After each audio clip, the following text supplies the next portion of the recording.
Ya. Y ahí estamos grabando y yo eso te lo comparto. Me van avisando si se van conectando personas y yo los voy agregando, ¿ya? Ya, entonces vamos a retomar de acá. ¿Me escuchan bien, no es cierto? Me imagino que sí. Sí, se escucha perfecto, Nico. Gracias. Ya, entonces voy a hacerlo rápido, ya lo he visto varias veces este gráfico. La idea es que la mortalidad cardiovascular ha ido disminuyendo por varios motivos. La sistematización de las unidades coronarias, la aplicación de la aspirina, la terapia de reperfusión en los años 90, y último tiempo, ¿no es cierto?, más que nada la prevención primaria y la prevención secundaria.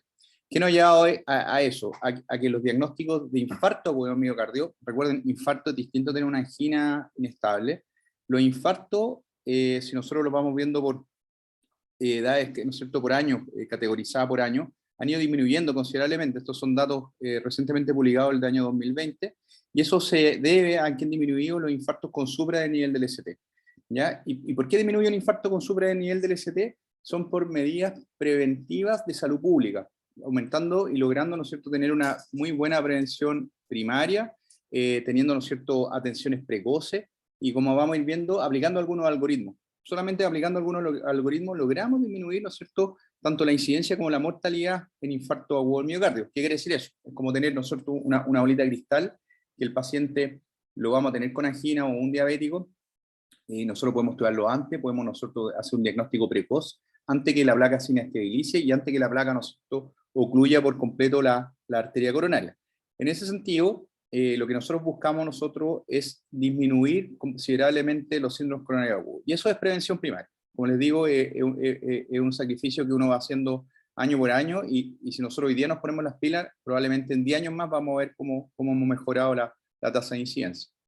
En Chile no ha sido muy parecido, al contrario, las defunciones por enfermedad del aparato circulatorio siguen en aumento, más controlado, es muy distinto a los años 80 y 90, que eran lejos la primera causa. Hoy en día, con algunos protocolos, y sobre todo con el GES en el año 2006, se han logrado contener la mortalidad por infarto agudo miocardio, y de esto ya las enfermedades oncológicas se están colocando en un segundo lugar y muy cercano al primer lugar como primera causa de muerte nacional.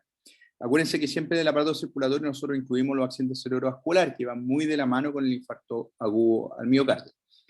Dicho eso, el efecto de la unidad coronaria logró, ¿no es cierto?, una sistematización de todos los protocolos de cómo vamos a manejar estos pacientes, ¿ya?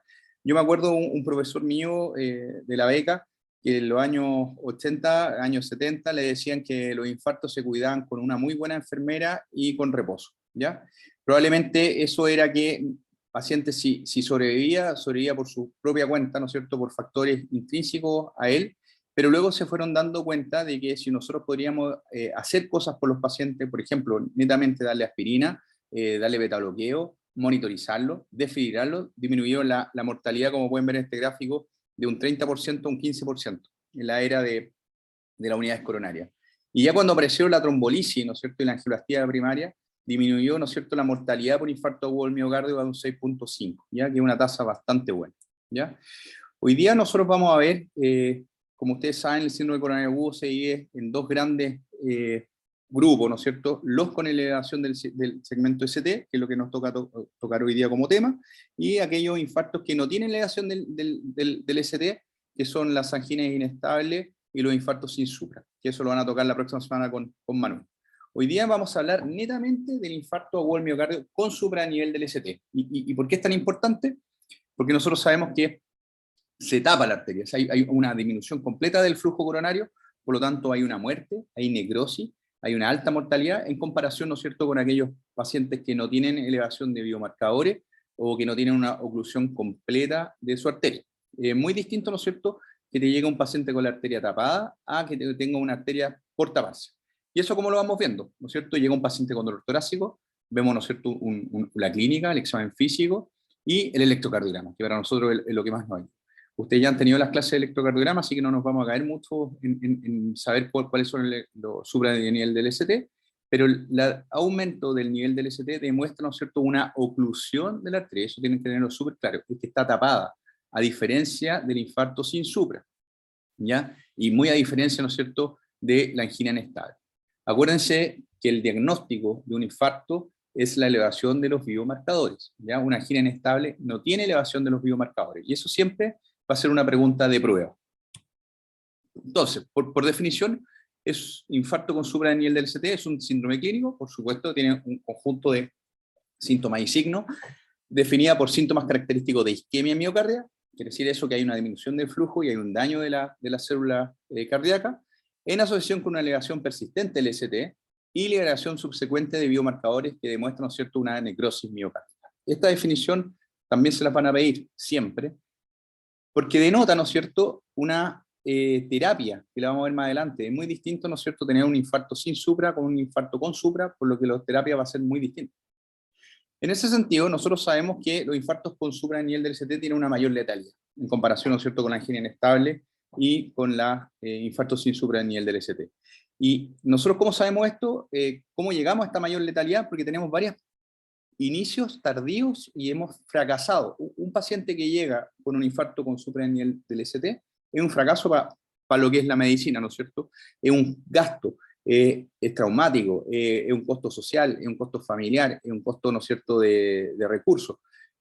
Probablemente más de alguno de ustedes o tiene un conocido que tuvo un infarto o lo va a tener, o alguno de nosotros que tenemos factores de riesgo podemos terminar teniendo un infarto con supranivel del LST. ¿Qué es lo que ocurre? Que muchas veces se contradice, ¿no es cierto?, con el inicio de la sintomatología con una consulta tardía. Y eso se está demostrado. En los países desarrollados se sabe que el tiempo de consulta es menos de 30 minutos, ¿ya? En cambio, les voy a mostrar algunos tiempos de consulta en el hospital donde yo trabajo, donde incluso son de 7 horas. Y eso es educación. Entonces, un paciente que comienza con sintomatología debe consultar precozmente a un servicio de urgencia, sea donde sea. Y en Chile, sobre todo, tenemos la capacidad, en cualquier tipo de centro asistencial, CESFAM o donde sea, de tomar un electrocardiograma. El segundo, ¿no es cierto?, son los subdiagnósticos. Como muy bien les acabo de decir, el paciente consulta y el subdiagnóstico ocurre mayoritariamente o en mayor porcentaje en las mujeres, que el médico que la está viendo no le toma un electrocardiograma, no cree que sea un cuadro anginoso, se va por las ramas pensando que esto es, ¿no es cierto?, un dolor tipo ansiedad, un dolor tipo angustia. Por lo tanto, no, esta señora la verdad es que está un poquito angustiada, así que ni siquiera le tomo electrocardiograma, Amparax y a la casa. Terapia inadecuada, y eso también nos hemos dado cuenta, y tenemos muchas veces que los pacientes se piensa erróneamente, llega con un dolor torácico, retroesternal, opresivo, y alguien piensa que esto es una disección aórtica antes de que pensar en tomarle un electrocardiograma. El paciente baja el escáner, se toma el escáner, esperamos, ¿no es cierto?, el informe del radiólogo, el radiólogo nos dice que esto no es una disección aórtica, y recién le estamos tomando electrocardiograma, y eso ocurre, es una realidad, ¿ya? Y menos terapia de reperfusión o subtratamiento, por darle un ejemplo. Paciente que ya sabemos que está con un dolor torácico, sabemos que tiene una elevación del supranivel del ST, sabemos que tiene una indicación de trombolisis o de coronariografía, por algún motivo no lo hacemos, ¿ya? Y eso también es un error médico, ¿ya? Por temor, no queremos trombolizarlo, estamos, no sé, en Vicuña, estamos en Chiloé, estamos lejanos a un hospital de alta complejidad y preferimos no trombolizar al paciente por las complicaciones, preferimos detenernos. Entonces, todas estas aristas nos llevan a tener mayor lateralidad en el infarto con supranivel del ST. ¿Dónde es el rol de nosotros, como médicos, ¿no es cierto? Saber cuáles son la mayor proporción de factores de riesgo cardiovasculares que son modificables, alertar a la población cuál es la clínica, identificar cuál es la fisiopatología. ¿Es distinta el chileno a los otros lados del mundo? ¿La mujer tiene una fisiopatología distinta? ¿Y cuáles son las terapias? ¿Cómo estamos nosotros acercando a nuestros pacientes, ¿no es cierto?, a mejores accesos a salud?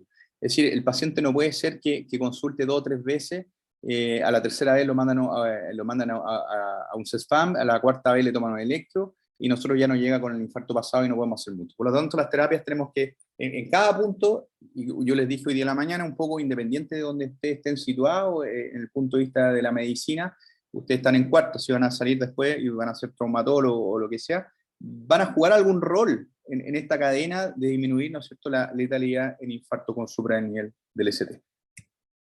En ese sentido también, la epidemiología, el infarto con supra representa entre el 25 al 40% de todas las presentaciones de infartos agudos al miocardio.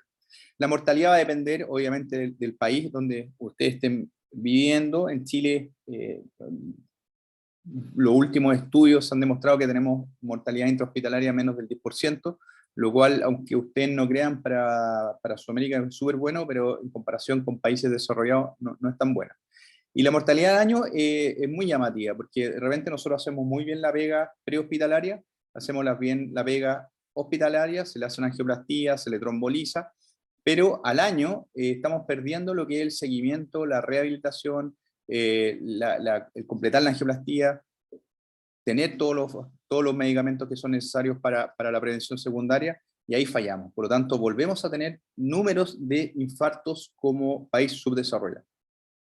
Esta es una tabla que solamente quiero, no tienen por qué aprendérsela, pero este es de un centro australiano, y ustedes pueden ir viendo, ¿cierto?, que el infarto con supranível del ST, cómo va aumentando a medida que van pasando, ¿no es cierto?, los meses y los años. Es decir, para que lo tengan claro, a uno le da un evento, el paciente se muere, pero a medida que va pasando el tiempo, el paciente se sigue aumentando su probabilidad de muerte secundaria a un infarto. Por lo tanto, la prevención secundaria es para siempre. Nosotros muchas veces les decimos al paciente que, al igual que una cañería, nosotros le estamos arreglando una parte de la cañería, pero la enfermedad es de la cañería completa. Lo que único que estamos haciendo nosotros es arreglar un segmento. ¿Qué quiere decir eso?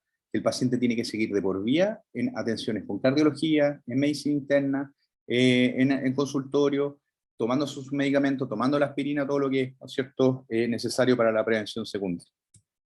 Este es un estudio que estamos realizando en el Sotro del Río, que analizamos los últimos 5 años de infarto con supra, con un promedio de seguimiento de 3.7 años, logramos tener 2.230 y tantos angioplastías primarias. Solamente nos enfocamos a los pacientes con supra de nivel del ST, en donde le realizamos la angioplastía.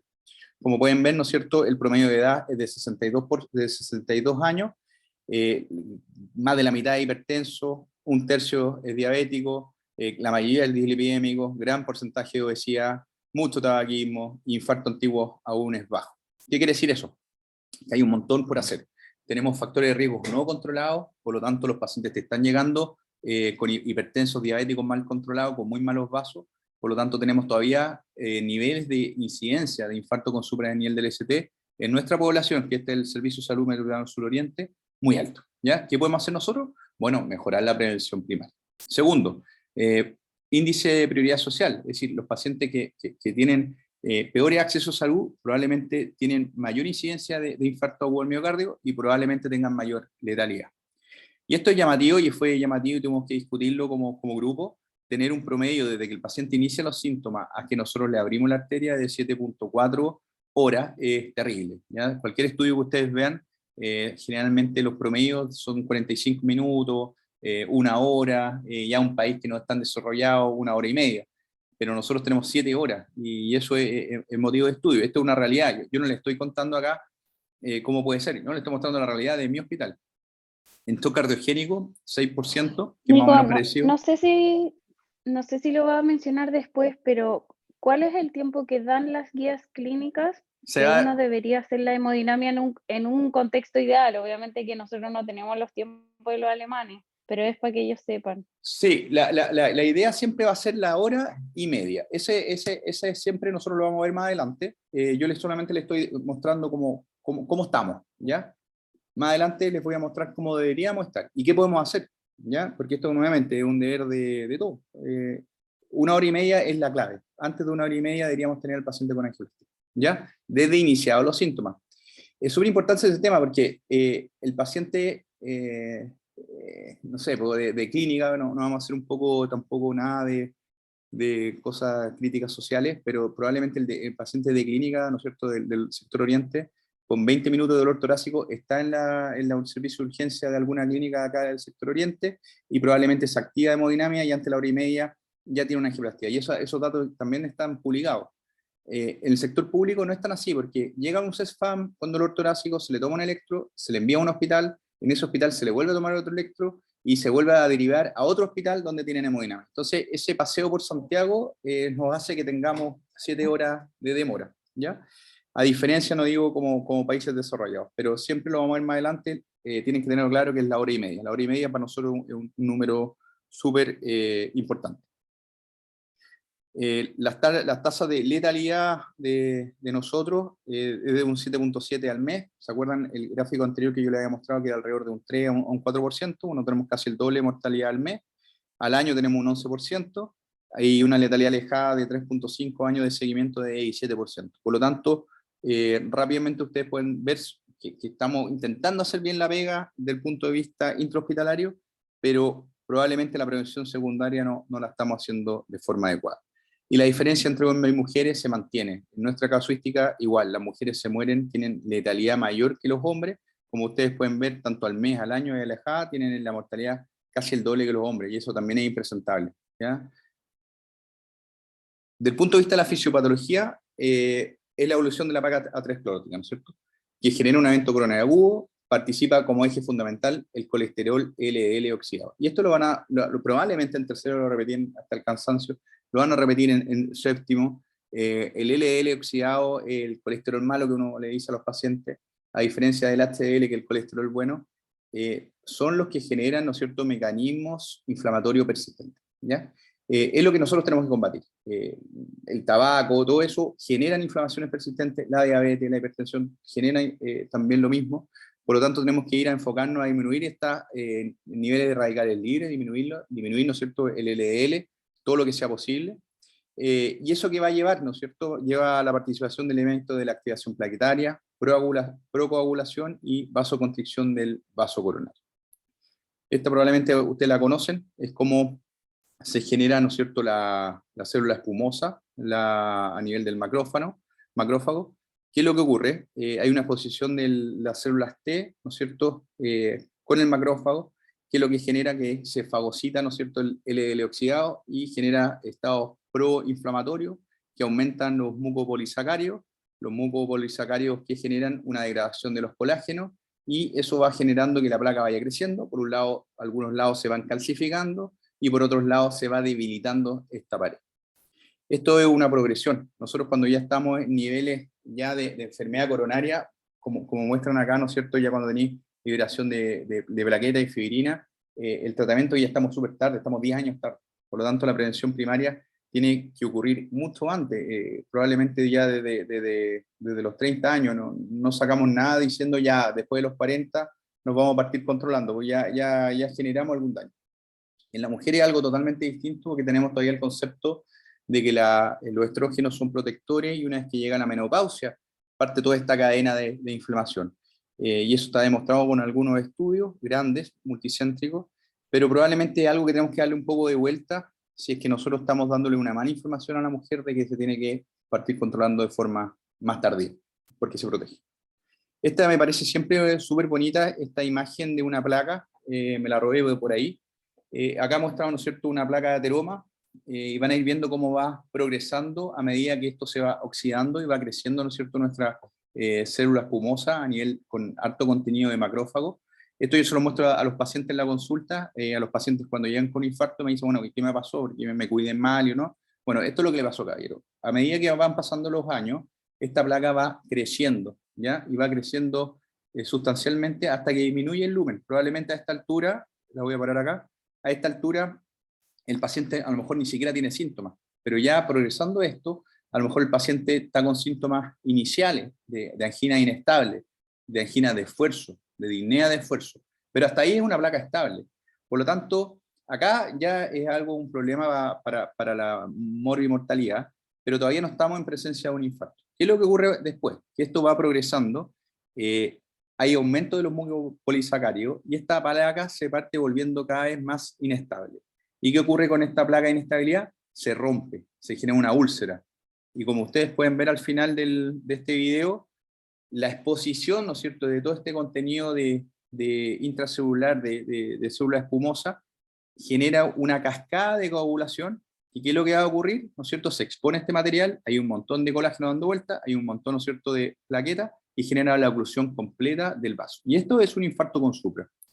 Por lo tanto, hay un crecimiento de la placa, se vuelve inestable la placa, se debilita, ¿no es cierto?, la superficie de la placa, se rompe la placa, hay una exposición del centro lipídico, hay interacción con medidores de trombogénico y se ocluye la arteria. Eso es lo que ocurre, y eso fisiopatológicamente, para que lo tengan claro, es qué es lo que tenemos que hacer, ¿ya? Por un lado, la terapia, la terapia farmacológica, trombolítico, ¿qué quiere decir eso? Firinolisis, ir a romper este trombo rojo, o por otro lado, limpiar las cañerías, que es lo que hago yo, ¿no es cierto?, que es la angioplastia primaria. Nosotros tenemos varias fisiopatologías, nosotros publicamos esto en el año 2015 como grupo, buscamos, ¿no es cierto?, algunos infartos con supra y partimos viendo en qué porcentaje estaba uno u otro presente ¿no es cierto?, en población nacional. La máxima, ¿no es cierto?, fue la que yo les mostré, que es una ruptura de placa. Eso generalmente en la mayoría de los casos. La ruptura de placa, como ese dibujito que les mostré anteriormente, se rompe, expone, ¿no es cierto?, todo este contenido y se tapa la arteria. Eso ocurre en el hombre en el 76% y sigue siendo la causa más frecuente en mujeres. ¿Por qué se lo digo? Porque muchas veces hay algún cardiólogo que dice, oye, ¿no será una disección coronaria en esta niña? Y no le da el trombolítico, y deja de darle una terapia que es beneficiosa para él, ¿ya? Como segundo probabilidad, lejos la menos probable, son nódulos calcificados que van obstruyendo el lumen. Generalmente esto no terminan, es muy raro que terminen un infarto con supra, pero genera tanta disfunción, ¿no es cierto?, y tanto shear stress, tanta erosión sobre esta placa, ¿no es cierto?, de ir chocando la sangre sobre esta placa, que se te puede también tapar. Y el último son las erosiones de placa. ¿Quiere decir eso? Que el endotelio, ¿no es cierto?, se daña por algún motivo, por vasoconstricción. Imagínense usuarios de cocaína, el típico paciente que está operado de alguna cosa, vesícula. Tuvimos uno con la Loreta que hizo una hemorragia digestiva, lo estudié hoy día, y a mí me parecía que era una erosión de placa, ¿no es cierto?, y tenía una gran cantidad de trombóticos, y bueno, como tuvo una hemorragia digestiva, ¿no es cierto?, hizo todos los factores de coagulación partieron nuevamente activándose, y que llevó a esta hemorragia digestiva, llevó a generarle un infarto secundario. Las disecciones coronarias, que son una pérdida, ¿no es cierto?, igual que rajar un mantel, que lo que está haciendo se rompe. Y es más frecuente en mujeres, es mucho más difícil de manejar, pero aunque es una causa de infarto con supranivel del ST, quiero que se queden claro que la primera causa es la de siempre, es la ruptura de placa, ¿ya? ¿Y por qué es tan importante eso? Porque no pensemos en otras cosas, pensemos en la ruptura de placa, porque el tratamiento tiene que ser pensado en eso, ¿ya? Y eso va a disminuir la mortalidad de nuestros pacientes. Esto va a ser un poco lo que vamos a ver en el taller, la evaluación inicial en el servicio de urgencia, que llega lo primero hombre y mujer. ¿Y por qué lo diferencio así? Porque el hombre llega con una clínica muy clara, ¿ya? Te dice, ¿sabes qué? Hace 25 minutos y medio comencé con un dolor retroesternal opresivo irradiado al brazo izquierdo, y se me fue a la mandíbula, y tengo una sudoración un poco, ¿no es cierto?, fría. Estoy sudoroso pero frío.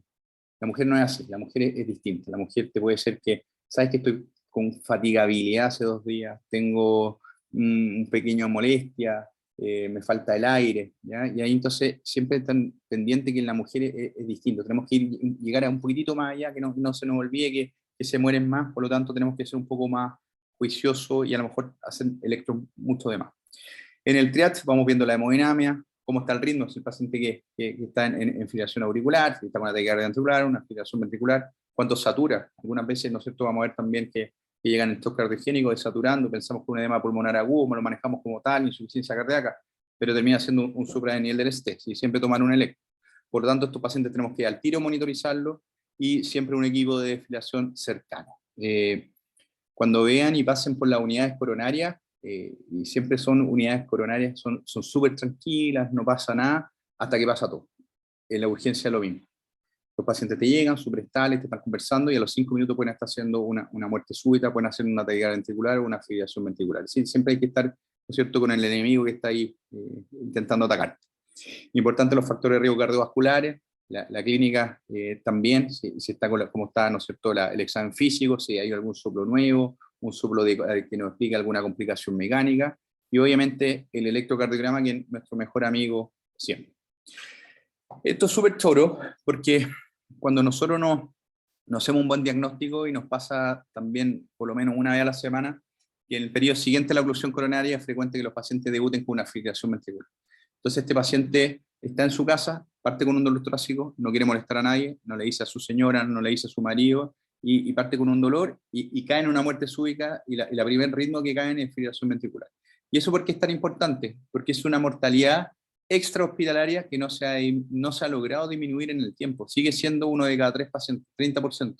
A pesar de todo lo que se ha hecho de, oye, consulten de forma precoz, sabes que controlen los factores de riesgo, el paciente que tiene un supranível del ST con fibrilación ventricular en la casa, todavía el 30% se muere, ¿ya? Y es súper importante entender de por qué tenemos que actuar rápido.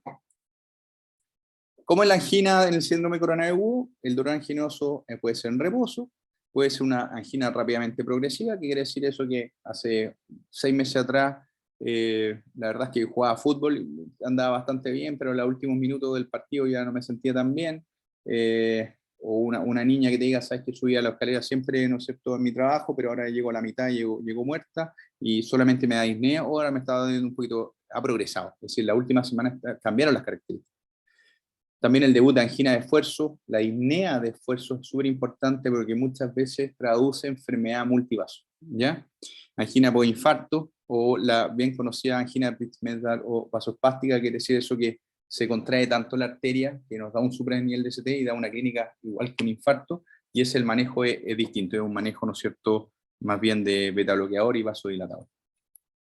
Si uno coloca chest pain en Google, pueden ver, ¿no es cierto?, que es súper machista. Es un hombre tomándose la mano, ¿cierto?, en el pecho con cara de dolor. Y de todas estas imágenes, como pueden ver, hay una niña nomás, una mujer con dolor al pecho, y el resto son hombres de mediana edad. Como ustedes siempre les dicen, si te llega un hombre así al servicio de urgencia, pucha, qué fácil, te hace el diagnóstico cualquier persona.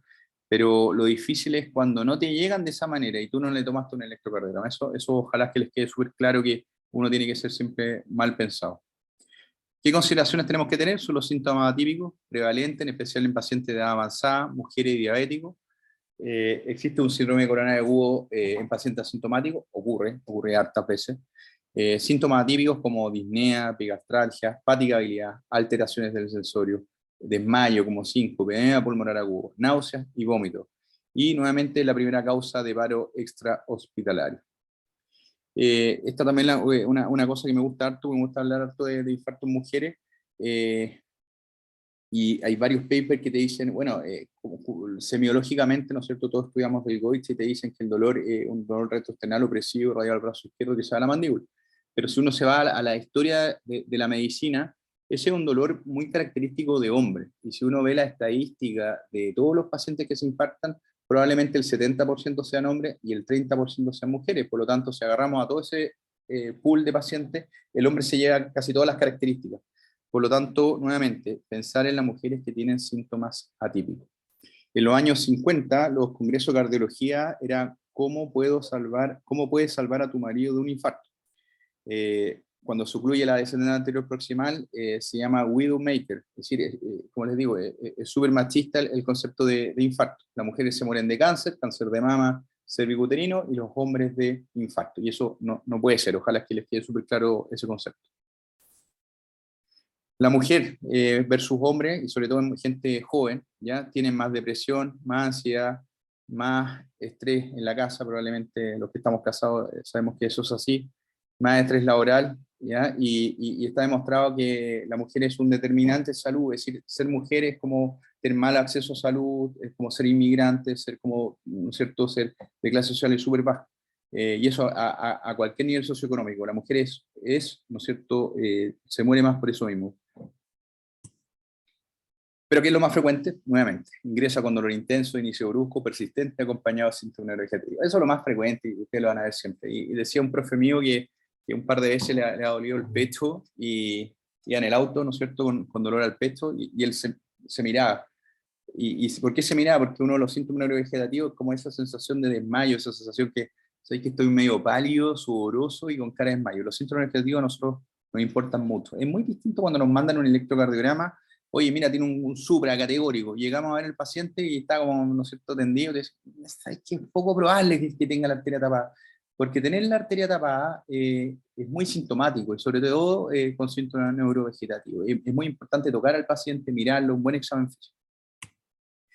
El electrocardiograma es esencial en la valoración inicial. Nosotros lo que estamos viendo, ¿no es cierto?, es la elevación del segmento ST, desde el punto J hacia arriba, de al menos 1 milímetro en 2 o más derivaciones en la pared inferior, y de al menos 2 milímetros o más derivaciones en las precordiales. Los vamos a ver más adelante y en el taller los vamos a repasar.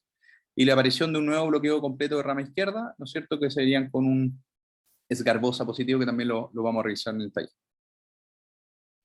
¿Por qué nosotros hablamos de transmuralidad de estos infartos? Antiguamente se decía infarto Q, ¿se acuerdan?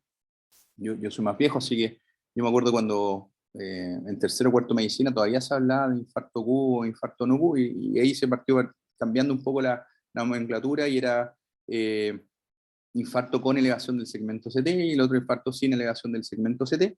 ¿Y por qué? Porque la elevación del ST demuestra una oclusión completa de la arteria, y eso demuestra una transmuralidad, ¿ya? A diferencia, ¿no es cierto?, de los infra, que probablemente sean infartos a nivel endocárdico. En cambio estos son epicárdicos, quiere decir que parten desde afuera hacia adentro, y estos parten de adentro hacia afuera, y por eso te da esa característica de aumento del ST. Es bien importante que el electrocardiograma en un supra-nivel del ST es localizador. Esto sí que se lo voy a preguntar en el taller. Vamos a ir viendo algunos infartos distintos, y les voy a pedir que me localicen cuál es la arteria probable, siempre probable, que esté tapada según el supra-nivel del ST. Porque tienen importancia. Tiene importancia en la mortalidad. Es distinto tener, ¿no es cierto?, un infarto de supra-nivel de pared anterior, que se mueren más de aquellos que son de pared lateral, y de los de pared inferior. Tienen implicancias en la evolución y las complicaciones. Probablemente cuando hay más territorio involucrado, probablemente los pacientes caen, mayor tasa de insuficiencia cardíaca, mayores tasas de arritmia, a diferencia de la coronaria derecha o la circunfleja. Pero la circunfleja también te puede dar alteraciones ¿no es cierto?, de la válvula mitral. La coronaria derecha te puede dar alteraciones del ritmo. Por lo tanto, las complicaciones van de la mano de dónde está la pared involucrada, y eso para nosotros es categórico. Cuando te llaman por un supranivel de ST, uno pregunta en qué cara está, y más o menos uno sabe, y el approach, cómo va a ser mi manejo con este tipo de pacientes, sobre todo cuando nosotros estamos haciendo, ¿no es cierto?, angioplastías primarias.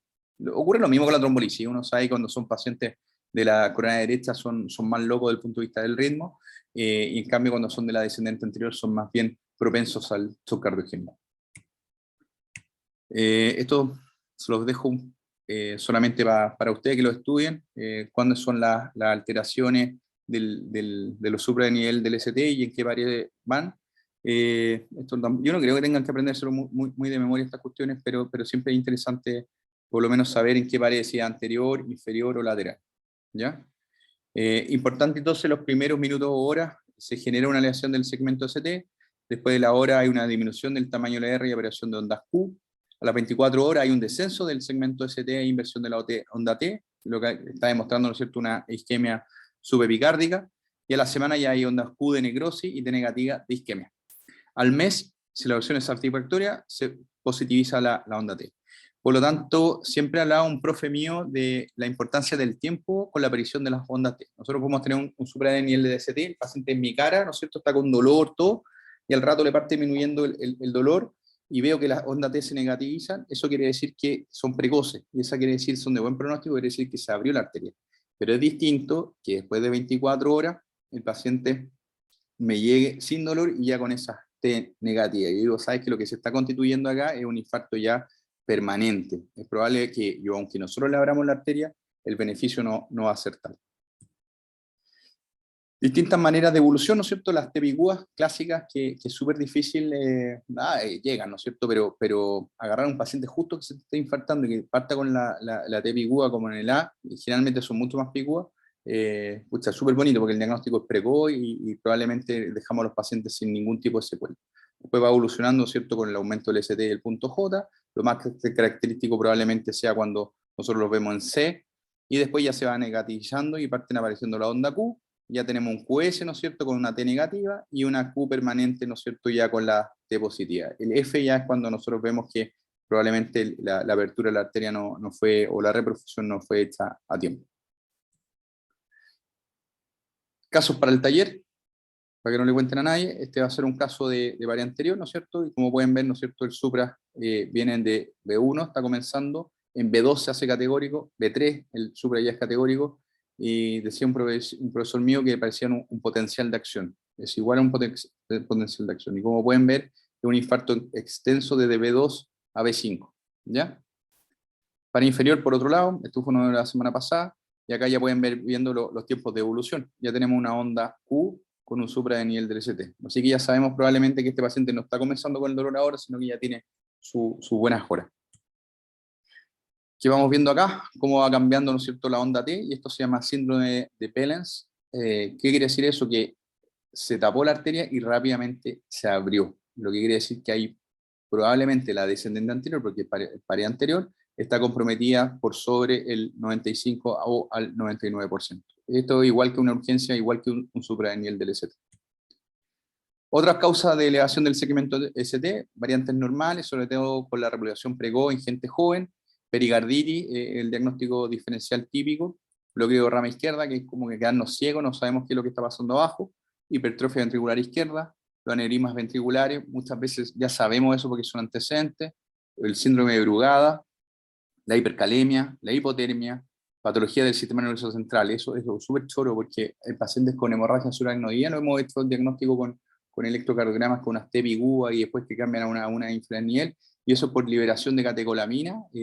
Lo que está haciendo es tanta la inflamación cerebral que genera una liberación de catecolaminas tal que genera cambio en el electrocardiograma y cambio, ¿no es cierto?, en la contractilidad del miocardio sin tener arteria obstructiva. TEP, neumotórax y otras, ¿ya? Así que bien choro lo que hacemos. Esto también me lo decía una profe mía cuando yo era alumno, por eso lo puse, el carita feliz, carita triste. Este la es como muy típico de pericarditis, donde hay un infranivel del PR, y como ustedes pueden ver es medio carita feliz, está yendo para arriba el ST, ya medio cóncavo. A diferencia, ¿no es cierto?, del supradeniel del ST y esta rectificación en donde la carita es como triste porque va hacia abajo, ¿ya? Eso cuando nos pasó, me pasó la semana pasada. Y este electro se lo guardé a ustedes porque, como pueden ver, ¿no es cierto?, en el hospital me lo lleva el residente, me dice, hoy tengo una paciente joven de 34 años con dolor torácico típico, 10 de 10, pero también cuando respira un poquitito como que le duele. Y si ustedes pueden ver el electrocardiograma, a diferencia de los anteriores, tenemos, fíjense acá en D2, en pared inferior, tenemos un infranivel del EPR y tenemos un supranivel del ST, pero carita feliz, ¿ya? A diferencia de la BR, ¿no es cierto?, que la FR tenemos un supranivel del PR, ¿ya?, y el infranivel. Por lo tanto, este era una característica de pericarditis, cosa que se demostró después. Entonces, en resumen, el electrocardiograma no es un método diagnóstico perfecto. Los electrocardiogramas seriados mejoran la sensibilidad. Las derivaciones derechas para pesquisar infarto posterior del ventrículo derecho son súper importantes. Y siempre tener un electrocardiograma previo, ¿ya? Es súper bueno nosotros para comparar. Hay algunos pacientes que llegan con un electrocardiograma horrible y ellos mismos te dicen, oiga, si usted le vio algo en mi electrocardiograma, créame que hace 2 años me dijeron lo mismo. Chuta, y uno parte viendo el electrocardiograma antiguo y son iguales, y ahí uno se queda un poco más tranquilo. Y eso es como recomendación, de repente, ustedes que son más chicos, deben tener papá peri 50, peri 60, siempre es tener un bueno, tener un electrocardiograma basal, ¿ya? Aunque sea de un chequeo, decir, ya, este era mi electro a los 50 años, a los 60 años. Las enzimas cardíacas son súper importantes. Estos son los marcadores de decir, si se te elevaron, hay infarto. No es tan importante en el supra ni el del ST, porque no nos va a generar diagnóstico, y eso quiero que lo tengan súper claro. Ni los niveles de troponina, ni los niveles de CK, ni los CKMB nos van a generar un diagnóstico. En un IAM como el supra ni el DST, no se espera el resultado de los biomarcadores para iniciar la terapia, ¿ya? Yo era alumno, no era interno, y me acuerdo que estaba en la urgencia y se trombolizó la muestra, y se estaba esperando una segunda muestra para ver si tenía troponinas positivas, y el paciente tenía el medio supra, ¿ya? Y eso no puede ocurrir. El supra de DST implica, ¿no es cierto?, una acción terapéutica inmediata, y eso también se los voy a preguntar. Nosotros sabemos que a mayor proporción de troponina, por supuesto que tienes mayor, ¿no es cierto?, daño del miocardio. Eso está comprobado. Pacientes que tienen elevación de troponina, pero que están por elevación de troponina, pero por otra causa, nosotros sabemos que también existió un daño al corazón. Puede ser que no sea con obstrucción de las coronarias, pero sí hay un daño de, ¿no es cierto?, del microcelular del ventrículo. El tiempo en músculo, está en mis tissues, eso se lo van a decir ahora y hasta el cansancio, y eso es para nosotros, para los neurólogos, los accidentes vasculares.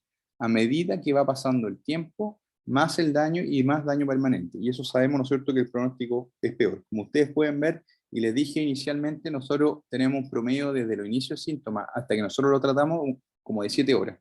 Y en países desarrollados es bajo 1 hora y media. Por lo tanto, si pueden ver estos dibujitos esquemáticos, a los 15 minutos, si nosotros le abrimos la arteria o lo trombolizamos, probablemente no quede mucho daño. ¿ya? Y va a quedar todo viable y muchas veces tenemos ecocardiograma y función sistólica normal. A los 40 minutos ya generamos algún área necrótica, que puede ser pequeña, y cuál es lo desagradable de esto, que a mayor área necrótica, ¿no es cierto?, mayores arritmias ventriculares tenemos en el seguimiento. A medida que pasan las 3 horas, el daño ya es mayor, de mayor proporción, y sobre las 6 horas muchas veces el daño es completo, y sobre las 12 horas el daño a veces irreversible. Y sobre las 24 horas sigue ya encontrar una arteria tapada, no sacamos nada con abril, ¿ya? Y ojalá se acuerden de eso. 30 minutos es el tiempo ideal, bajo 30 minutos es lo ideal, 1 hora y media es lo ideal para hacer terapia de la angioplastía primaria. Hasta las 6 horas todavía hay beneficio de la angioplastía primaria. Después de las 12 horas, entre las 12 y 24 horas, no sabemos si hay beneficio o no. Y sobre las 24 horas no hay beneficio de la angioplastía y menos de la trombolisis.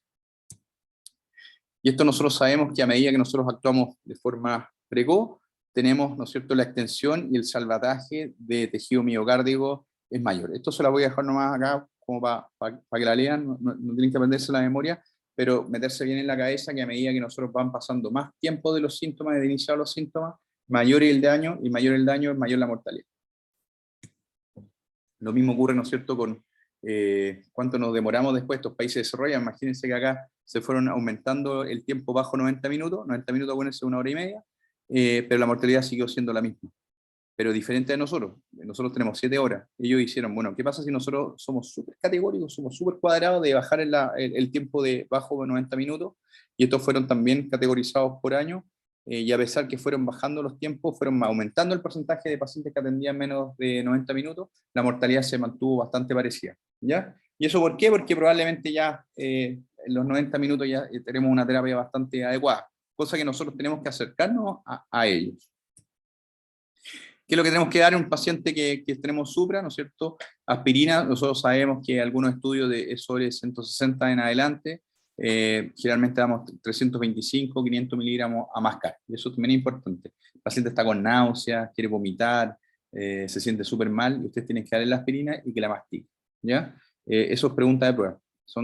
Ahí las dosis no es tan importante, pero nosotros sabemos que sobre 300 miligramos, ojalá sobre 325 miligramos, ya es efectivo. Pero ustedes tienen que saber dónde van a trabajar. Muchas veces uno se deja de zona, qué es lo que contiene tu stock de medicamentos. El clopidogrel, algunos dicen que 300 de carga, pero actualmente se sabe que sobre 600, nosotros, que es lo que estamos dando una dosis de carga de clopidogrel, ustedes lo vieron en farmacoterapia, ¿no es cierto?, en cómo logramos nosotros saturar todos los receptores para disminuir los tiempos de acción, ¿ya? Si estamos en un centro donde tenemos facilidad y tenemos hemodinamia para la angioplastía primaria, le damos heparina 5.000 unidades en bolo, la heparina no fraccionada. Siempre oxígeno, morfina sí y no. La verdad es que los pacientes llegan tan angustiados, ustedes lo van a ver, que 2 miligramos de morfina, la verdad es que baja bastante la ansiedad, baja la taquicardia, nos ayuda bastante, pero se ha visto que interactúa con los antiplaquetarios, así que intentar darlo lo menos posible. Nitroglicerina, algunas veces sublingual no se encuentra en ningún lado, ahora está volviendo a Chile, pero es difícil de encontrar. Y obviamente bien la respuesta hipertensiva. La presión arterial sistólica, más que la media, es la que manda. Presión arterial sistólica bajo 90, el paciente está grave, porque tienen que pensar que un infarto con supra hay una liberación tal de catecolaminas que lo que te lleva a aumentar la frecuencia cardíaca y aumentar la presión arterial. Por lo tanto, si tener presiones sistólicas bajo 90 es un predictor de mortalidad. Pregunta de prueba. ¿Qué es lo que hacemos nosotros? Es destapar la cañería. Igual que un gáfite, nosotros sabemos que tenemos una placa de ateroma, hay una rotura de placa que lo vieron ustedes, hay un coágulo, hay una oclusión arterial, hay isquemia y después hay necrosis. ¿Qué tenemos que hacer nosotros? Es destapar la cañería. Y como se puede destapar una cañería con un gáfite, ¿no es cierto?, que se meta, que son los hemodinamistas, que este es mi caso, o con una soda cáustica, ¿no es cierto?, que es la trombolisis. ¿Qué quiere decir eso? Darle un remedio, ¿no es cierto?, para que disuelva todo el coágulo. Como preguntaba, ¿no es cierto?, la Lore anteriormente, nosotros tenemos que ver qué es lo que tiene nuestro centro, dónde estamos ubicados, a qué distancia estamos de un hospital con angioplastía primaria. Los 120 minutos son claves si estamos a una distancia, ¿no es cierto?, de menor a 120 minutos de un lugar donde tenga hemodinamia, y menos de 90 minutos para lograr, ¿no es cierto?, hacer la angioplastía, derivamos. Pero si nosotros sabemos que una vez hecho el diagnóstico del infarto con supra, estamos a más de 120 minutos de un lugar donde tenemos angioplastia primaria, nosotros tenemos que tener una estrategia agresiva de fibrinolisis dentro de los primeros 10 minutos desde que nosotros tomamos la decisión. ¿Ya? Si nuestro centro tiene angioplastia, ya nosotros sabemos que tenemos que ir a hacerle angioplastia primaria de forma inmediata, y eso ocurre en casi todos los centros, que te llega el paciente con supra, y eso es una prioridad. Se paran todos los pabellones, se sacan los pacientes que teníamos adentro, y tiene que tener, ¿no es cierto? Esto también es súper válido para el accidente cerebrovascular. Tener todo súper aceitado desde el servicio de urgencia, de la gente de transporte, de la enfermera, del TENS, de preparar al tiro el pabellón de hemodinamia, porque como sabemos, ¿no es cierto?, el tiempo genera necrosis. Tenemos que hacer, ¿no es cierto?, la angioplastia lo antes posible. Esta es lo mismo, pero se las dejo acá para que la vean después en el PowerPoint, porque esta es algo que se los van a preguntar casi siempre. Probablemente en un examen oral, cuando estén más grandes, es decir, bueno, tú estás ubicado en Chuchunco City y este es el electrocardiograma, ¿qué harías tú? ¿Ya? Y ahí es muy importante, ¿no es cierto?, los 90 minutos y los 120 minutos. Esos dos números tienen que tenerlos súper claros, y esta diapositiva tienen que más o menos aprendérsela. Siempre es pregunta de prueba. ¿Cuáles son las estrategias de reperfusión? Entonces, la trombolisis farmacológica, que nosotros tenemos la streptokinasa, la alteplase, la tenecteplase y reteplase.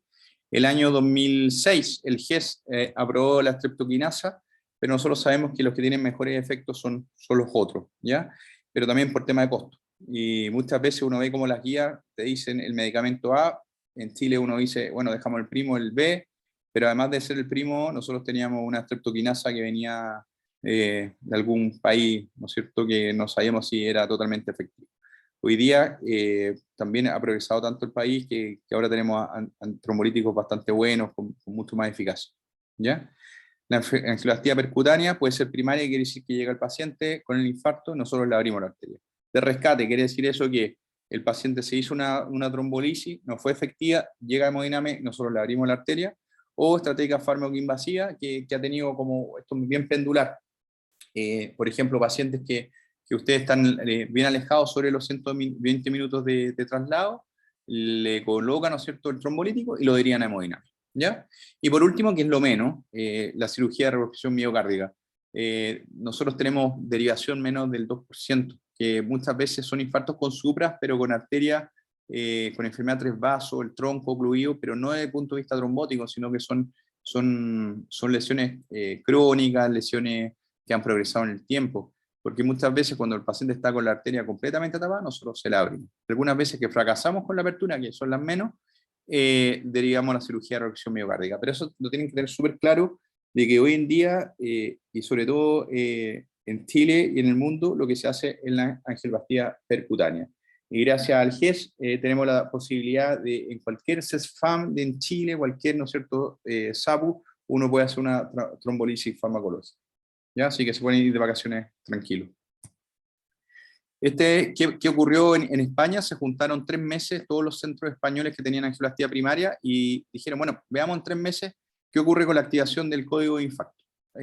Reclutaron 5.000 pacientes, de los cuales sí tenían un infarto con supra, el 80%, muchos de ellos no eran infarto, eran miopericarditis, disfunción apicales transitoria, tromboembolismos pulmonares, síndrome aórtico, que es una disección aórtica, y de estos que tenían infarto con supra a nivel del ST, como pueden ver, un 4% se les hizo fibrinolisis, un 87% se le hizo angioplastia primaria, y un 8.1% llegaron de forma muy tardía o no tenían lesiones coronarias, o habían dificultades técnicas en un 9%, si quiere decir que no se le pudo abrir el vaso, y cirugía coronaria un 4%, ¿ya? O se murieron antes de llegar al pabellón. Por lo tanto, lo que más se está haciendo en países desarrollados es la angioplastia primaria. Por lo tanto, ¿qué es la angioplastia primaria? Nosotros tenemos también un grupo, si nos quieren seguir, en YouTube, que se llama Pulsus Research, donde nosotros les mostramos un videito, y ojalá se puedan meter como para verlo antes del taller, de qué es una angioplastia, ¿ya? ¿Cómo es el pabellón? Porque muchas veces la ignorancia creen que el paciente se le va a abrir el pecho, y la verdad es que no, se pincha la mano o la pierna, se suben catéteres hasta el corazón, y nosotros destapamos igual una cañería nosotros de forma percutánea. El paciente muchas veces a las 3 horas está comiendo en su pieza, aunque sea un infarto con suprarrenal del ST. También es bueno y malo, porque los tiempos andan súper bien, pero el paciente de repente no se da cuenta de lo que tuvo, ¿ya? Y eso hace que la prevención secundaria tenemos que darle mucho más intensidad a la educación. Muchas veces el paciente no tiene conciencia de lo que le ocurre, ¿ya?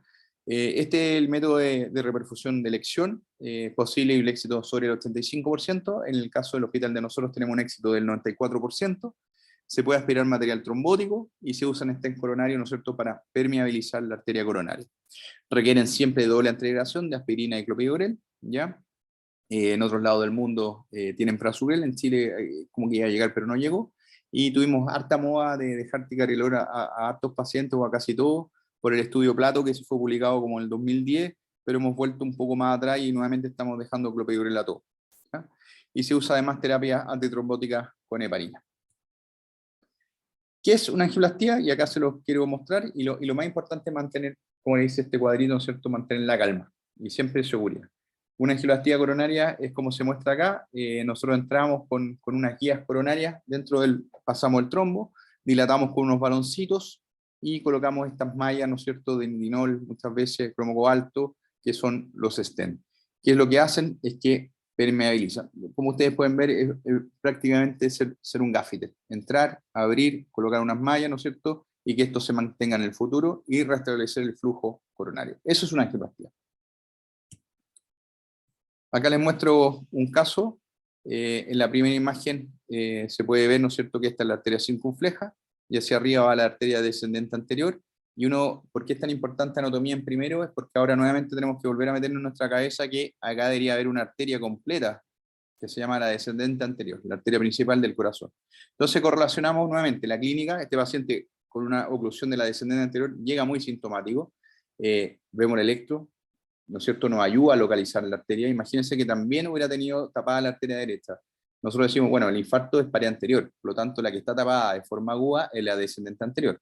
Yo les paro este video por acá, a ver, por aquí. Esta arteria debería venir hasta acá, no hay nada, ¿ya? Esto es un infarto con suprarrenal del ST. ¿Qué quiere decir eso? Que hay una lesión, ¿no es cierto?, la fisiopatología. ¿Qué es lo que ocurrió? Se rompió la placa, vimos, ¿no es cierto?, que hay una oclusión completa, y no deja entrar el medio contraste hacia distal, hay un stop, y acá nosotros sabemos que la arteria debería venir por acá, y no se ve por ningún lado, ¿ya?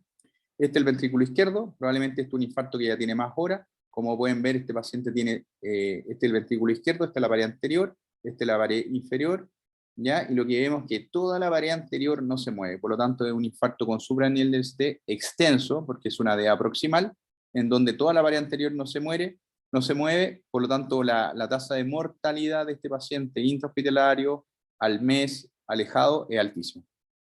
¿Qué es lo que hacemos nosotros? Permeabilizamos. Entonces pasamos una guía coronaria, ¿ya? Y como pueden ver, el trombito está acá, el trombo no logra, ¿no es cierto?, todavía está obstructivo. Muchas veces nosotros aspiramos, intentamos baloneamos, intentamos romper ese coágulo. En el lado derecho ustedes pueden ver las guías coronarias cómo pasan. Aspiramos y sacamos esto. Este es un paciente que me tocó hace como un mes atrás, también lo saqué para mostrárselo a ustedes. Como pueden ver, esto es trombo rojo, ¿ya? Habíamos conversado de la fisiopatología, cómo, ¿no es cierto?, hay una cascada de la coagulación, y por eso es tan bonito lo que uno hace, y por eso me gusta tanto, porque la fisiopatología, la clínica y a lo que estamos haciendo, ¿no es cierto?, la parte práctica se evidencia. Esto demuestra, ¿no es cierto?, cómo sacamos una cantidad de coágulos dentro de esa coronaria que demuestra que es un trombo rojo, completo, lleno de fibrina. Por lo tanto, si este paciente hubiera llegado en horario, ¿no es cierto?, para trombolisis, también hubiera andado bastante bien con la trombolisis, ¿ya? A diferencia del infarto sin supra, que no es un trombo rojo, por lo tanto no se va a beneficiar de una trombolisis, ¿ya? Resultado final, baloncito, stent, y apareció la arteria completamente, ¿ya? Como pueden ver, ¿no es cierto?, está de acá a la derecha, este es el resultado final, está puesto el stent acá completo, y la arteria nuevamente apareció. Si se acuerdan, anteriormente en la primera imagen, la arteria estaba amputada en este punto, nosotros logramos abrirla, aspiramos trombo, y apareció esta arteria que es la descendente anterior. Por lo tanto, tenemos nuevamente que todo lo que uno está conversando desde el punto de vista de los antecedentes, de la mortalidad, de la clínica, de la fisiopatología, se traduce en un resultado, ¿no es cierto?, que la arteria queda completamente abierta con terapia de reperfusión, y el tiempo nos dirá cómo va a ser la evolución de este paciente. Si no tengo hemodinamia, traslade sí o sí. ¿A quién? Al electrocardiogénico. El electrocardiogénico siempre se traslada. Pacientes están ultra graves, en edema pulmonar agudo, con malas presiones, se requiere droga vasoactiva, infartos súper graves con frecuencias cardíacas muy elevadas, con presiones bajas, como les dije, sistólicas bajas. Ese paciente no se tromboliza, sino que tienen que trasladar. Pacientes con riesgo hemorrágico elevado, contraindicación a trombolítico, o angioplastia de rescate, que es cuando falla el trombolítico y el paciente no cumple con criterios de reperfusión. Esto para mostrar nomás cuando la tasa en países desarrollados, en Alemania, cuántos centros de angioplastía tienen 430 centros de angioplastía, y una población asignada por centro de 265.000 habitantes, es decir, por cada centro de angioplastía tienen 265.000 habitantes. Les coloco Lituania porque es algo parecido a Chile, ¿ya? Nosotros tenemos mucho más centros de hemodinamia, solamente en Santiago hay como 10, en el sur hay en Los Ángeles, Talca, Concepción, Temuco, Puerto Montt, Punta Arenas, pero para el norte La Serena, Iquique, Arica, ¿ya? Por lo tanto tenemos harto que crecer. Y población asignada, el Sotero del Río tiene una población asignada de 1,5 millones para un laboratorio de hemodinamia. Por lo tanto también tenemos algunas cosas de país desarrollado y tenemos otras cosas de país subdesarrollado. Sobre eso, como no tenemos tantos pabellones de hemodinamia, tenemos que tener claro que la trombolisis es una alternativa súper buena, sobre todo con los tiempos. Y ahí volvemos nuevamente a lo mismo. Prevención primaria, pesquisa precoz, pesquisa de autopesquisa, es decir, mira, mis síntomas parecen ser de infarto, así que voy a consultar. Podemos estar en cualquier lugar del Chile, de vacaciones o lo que sea, anecdóticamente podemos estar así en cualquier lado, y vamos a tener, ¿no es cierto?, la oportunidad de tener trombolisis en caso de que algún familiar o uno mismo se infarte. ¿Cómo actúa esto? Actúa directamente sobre el plasminógeno, tanto directo como indirectamente, y lo que hace es lisar el trombo, ¿ya? Y esto es como soda cáustica, ¿no es cierto? ¿Qué es lo que ocurre? Que no solamente estamos actuando sobre el trombo rojo que está en la coronaria, sino que este trombolítico está actuando de forma sistémica. Por lo tanto, siempre tenemos que tener claro de riesgo de hemorragias cerebrales, de riesgo de hemorragias pulmonares, ¿ya? Estas se las dejo, cuáles son las contraindicaciones de trombolisis, tanto esto es súper importante para accidente vascular cuando estén en neuro, apréndasela porque se las van a preguntar toda la vida, en el internado 1000 veces, ¿ya? Y ginecología, pediatría, en neuro, en cardiología. Así que estas se las dejo, tienen que aprenderse. Criterio de reperfusión es que cuando nosotros le colocamos el trombolítico, esperamos 90 a 120 minutos desde iniciar la trombolisis, y que tiene que ocurrir primero disminución desaparición o disminución en un 50% del dolor, descenso del 50% del segmento CT, una alza precoz, los pics precoces de enzimas cardíacas, quiere decir que la arteria se abrió, y arritmia de reperfusión, arritmias benignas, ¿ya?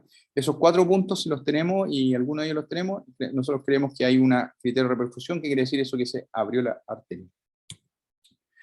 Cuando decimos uno por otro, probablemente donde estemos ubicados, siempre hay que inclinarse por la angioplastía primaria, pero no crean que la trombolisis es mala, sino que es súper buena, y intentar ver que en los centros no tengan streptokinase, sino que tengan alteplase o orteplase, ¿ya? Es lo ideal. Sobre la comparación entre uno y otro, nosotros sabemos que la angioplastía a un seguimiento de 4 o 6 semanas, este es un estudio antiguo, que el 2003 todavía estamos viendo si la angioplastía primaria era mejor o no que la trombolisis, y la verdad es que en todos los puntos, ¿no es cierto?, fue mucho mejor la angioplastía primaria, que está en verde, versus la trombolisis, que está en rojo, tanto en mortalidad, con infartos no fatales, recurrencia de isquemia fue categórico, como pueden ver la diferencia altísima, riesgo hemorrágico por supuesto, mayor sangrado, fue un poco mayor la angioplastía primaria, y muerte no fatal, reinfarto como MACE, ¿no es cierto?, fue mucho mejor la angioplastía primaria, y a raíz de, ¿no es cierto?, este gran estudio que fue publicado en el Lancet, se dice que es mucho mejor la angioplastía primaria. Terapia adyuntiva, como les dije, nosotros sabemos que de 162 para arriba de la aspirina ya está funcionando. Lo que uno pregona es que debe ser de 325 idealmente para arriba, por lo tanto lo más fácil es decir una aspirina de 500 a masticar. Los inhibidores de la P2 y 12, ¿no es cierto?, que pueden ser clopidogrel, prasugrel y ticagrelor. En Chile tenemos clopi y ticagrelor. El prasugrel está llegando, pero no ha entrado tanto. Anticoagulante, acuérdense la heparina, la bilirrubina la utilizamos, me tocó a mí cuando estaba haciendo mi beca afuera, pero son muchos del traslado. El paciente tuvo un infarto en lugar X y pum, se trasladó a otro hospital y lo trasladaste con bilirrubina. ¿Ya? Inhibidores de los receptores, ¿no es cierto?, antagonistas de los 2B3A, eso es muy de hemodinamia, así que tampoco tienen por qué aprendérselo, no, ni siquiera es muy poco probable que se les pregunte. ¿Ya? Estas se las dejo un poco de los medicamentos y cómo están actuando desde el punto de vista anticoagulante y del antiplaquetario. La verdad es que también tienen que acordarse de que existen y sobre todo de la aspirina y el clopidogrel. Creo que las otras ya son más bien de especialistas. Súper choro las complicaciones. Los infartos nos fue bien, ¿no es cierto? Abrimos la arteria, andamos bien, todo súper bien, pero las recomendaciones ministeriales son dejarlo hospitalizado 5 días. ¿Por qué 5 días? Porque pueden haber un montón de complicaciones. Las complicaciones mecánicas, que son terribles, las más graves de todas, cuando nosotros abrimos la arteria, pero a lo mejor ya estaba en infarto un poco pasado, vemos la expansión, aneurisma, puede haber mayor isquemia, ¿no es cierto?, que abrimos la arteria, pero toda la microcirculación quedó tapada, por lo tanto el infarto se está consolidando.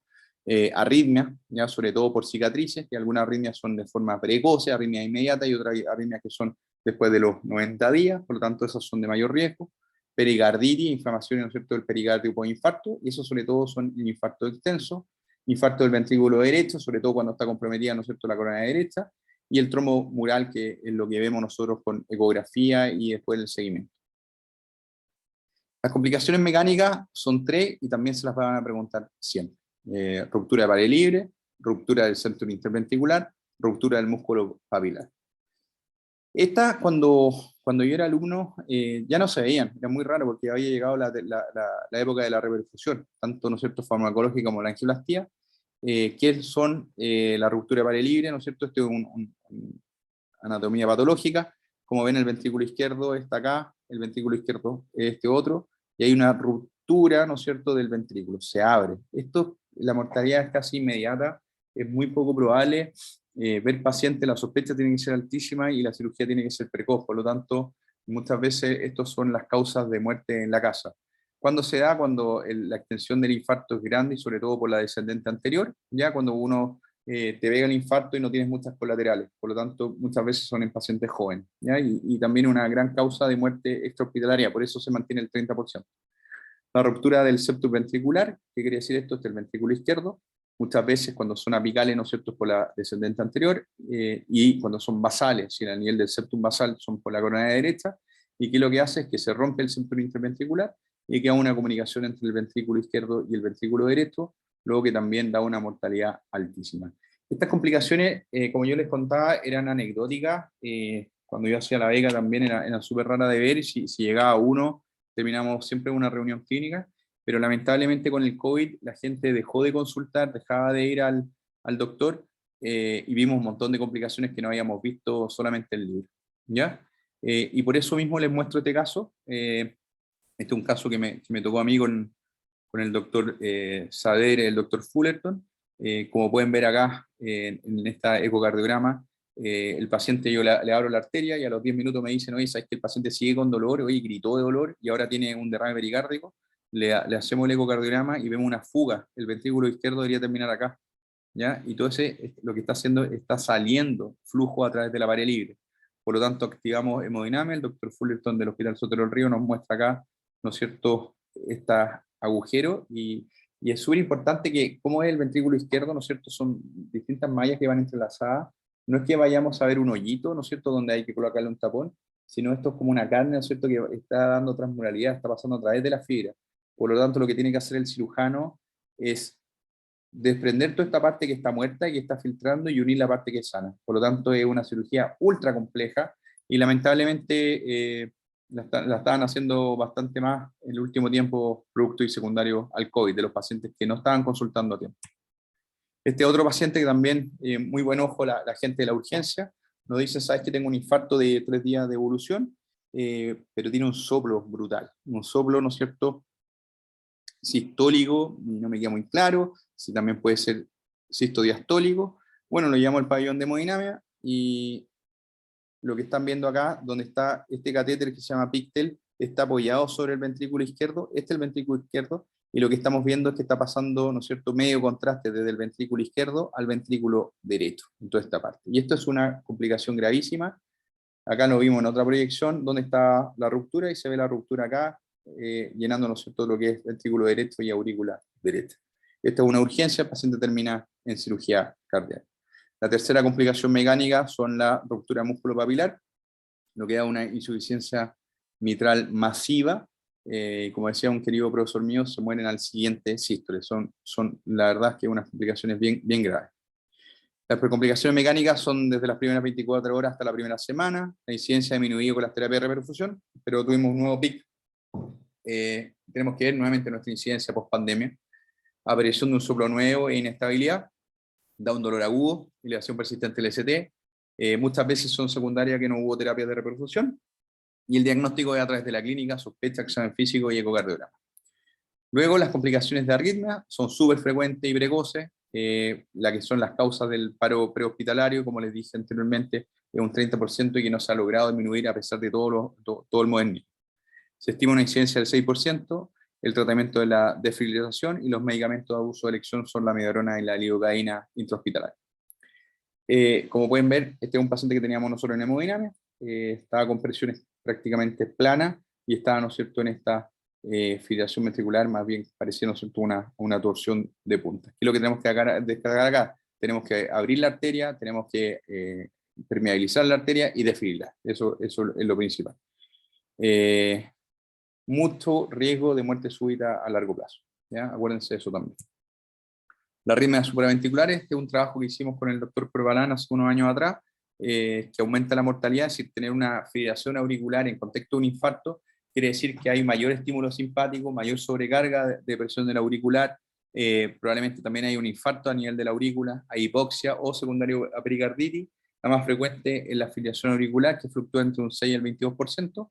Este es un estudio que hicimos nosotros con el grupo GEMI y vimos todos los infartos que presentaron fibrilación auricular y la mortalidad, ¿no es cierto?, era casi el doble, ¿ya? Después lo ajustamos por un montón de variables, fracción de eyección, y los pacientes que tenían fibrilación auricular, quiere decir que el infarto es tan grande que el paciente tiene una letalidad aumentada. Las arritmias son súper frecuentes, pero tampoco nos dan mucho dolor de cabeza, para nada. La más frecuente es la bradicardia sinusal, que es común y generalmente no requiere tratamiento. Pueden haber bloqueos atrioventriculares o intraventriculares, sobre todo cuando son de mayor extensión. Sobre todo cuando son de pared inferior y cuando son de la coronaria derecha, ¿ya? Pero una vez que nosotros la abrimos, como tiene la del cono, una vez que se moviliza, ¿no es cierto?, el ramo del cono en la coronaria derecha, nuevamente se reactiva el ritmo. Pero aquel infarto de pared anterior que se presenta con un bloqueo, con una bradiarritmia o un bloqueo atrioventricular, pero es anterior, la mortalidad es altísima. Eso también se lo voy a preguntar. Tiene muy mal pronóstico si la causa es un infarto anterior. La pericarditis, la incidencia ha disminuido por las terapias de reperfusión, más en infarto anterior y extenso. El diagnóstico diferencial es con una trombosis aguda, parte nuevamente con un supradenivel del ST, y ahí uno dice, bueno, el anterior supradenivel del ST no era igual a este, probablemente ahora está cursando con una pericarditis. Y el tratamiento es más que nada igual que una pericarditis, pero en este caso intentar evitar, porque por estudio de los años 90, que los corticoides estaban contraindicados cuando uno tenía un infarto porque había riesgo de alguna complicación mecánica. Pero no se sabe ahora con las terapias de reperfusión. Pero queda un poco pegada a la norma de decir no se da corticoide a los pacientes con infarto. El shock cardiogénico es una falla severa del ventrículo izquierdo. Hay varios estudios, lo que han demostrado que, sobre todo un estudio bastante grande, que era un estudio observacional, el Shock Trial 1, que había beneficio de la reperfusión urgente más el balón de contrapulsación. Es decir, tenemos que abrir, sobre todo, la arteria lo antes posible. El paciente con shock cardiogénico se traslada, no se tromboliza y se intenta abrir la arteria al tiro.